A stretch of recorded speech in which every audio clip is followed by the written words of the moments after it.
Bruce Lee का जो पहला कोट है वो है, empty your mind, B formless, shapeless, like water.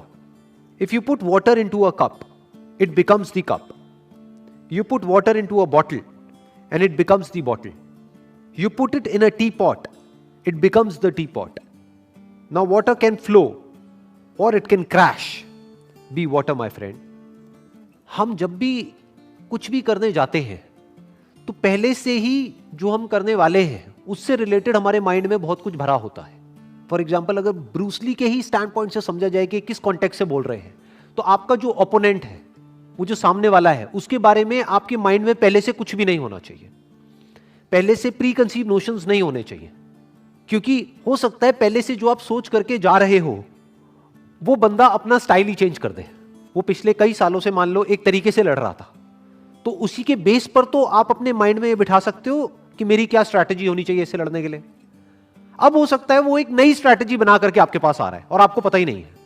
तो अगर आप पहले से ही अपने माइंड में ये बिठा करके जाओगे उससे लड़ने के लिए कि मुझे इस तरह से इससे लड़ना है, या फिर ये करेगा फिर मुझे ये करना है, तो आप हार जाओगे. तो वो क्या कह रहे हैं, एम्प्टी योर माइंड. मतलब जो भी वो करने वाला है उसके लिए तैयार रहो.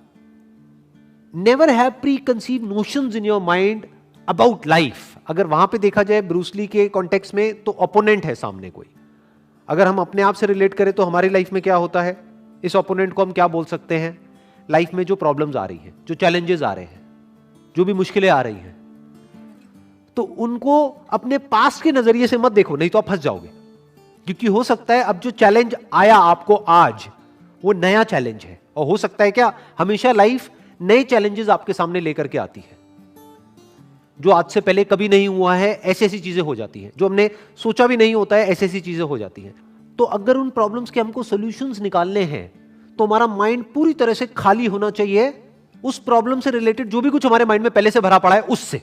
प्रॉब्लम को कैसे देखना है, या लाइफ में जो भी आप आज जिस भी सिचुएशन में हो और फंसे हुए हो. बहुत बार लाइफ में ऐसा होता है कि हम फंस जाते हैं, बट प्रॉब्लम क्या होती है, हम सॉल्यूशन निकाल रहे होते हैं अपनी मेमोरी के बेस पर, और हम और फंसते चले जाते हैं. क्योंकि जो हमने पास्ट में किया उसी वजह से तो हम इस सिचुएशन में फंसे हैं. सोचो, हम अपनी थिंकिंग की वजह से ही तो फंसते हैं लाइफ में जाकर के एक ना एक पॉइंट पे. किसी बंदे की थिंकिंग ठीक नहीं थी, इस वजह से वो जो काम कर रहा है, मान लो कोई बिजनेस कर रहा है और उसमें सक्सेसफुल नहीं हो पा रहा है, बट वो अपनी उसी थिंकिंग के बेस पे उसका सॉल्यूशन निकालना चाहता है, कभी नहीं निकाल सकता, इम्पॉसिबल.